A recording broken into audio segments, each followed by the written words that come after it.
उद्धव ठाकरेंनी काल लातूर धाराशिवमध्ये पाहणी केली आणि शेतकऱ्यांच्या व्यथा जाणून घेतल्यात। यावेळी नुकसानग्रस्त शेतकऱ्यांना मदत करण्याची मागणी उद्धव ठाकरेंनी सरकारकडे केली आहे। तर शेतकऱ्यांना मदत न केल्यास रस्त्यावर उतरू असा इशाराही उद्धव ठाकरेंनी दिलाय।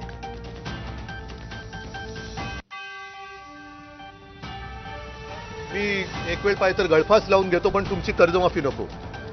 शेतकऱ्यांना आज मी सांगतो की एक तर आत्महत्येचा विचारही मनात आणू नका, आम्ही तुमच्या सोबत आहोत। पण मुख्यमंत्र्यांना विचारतोय की तुमची योग्य वेळ ही काय तुम्ही पंचांग बघून सांगणार आहात की कधी योग्य वेळ आहे, मुहूर्त काढून सांगणार आहेत का?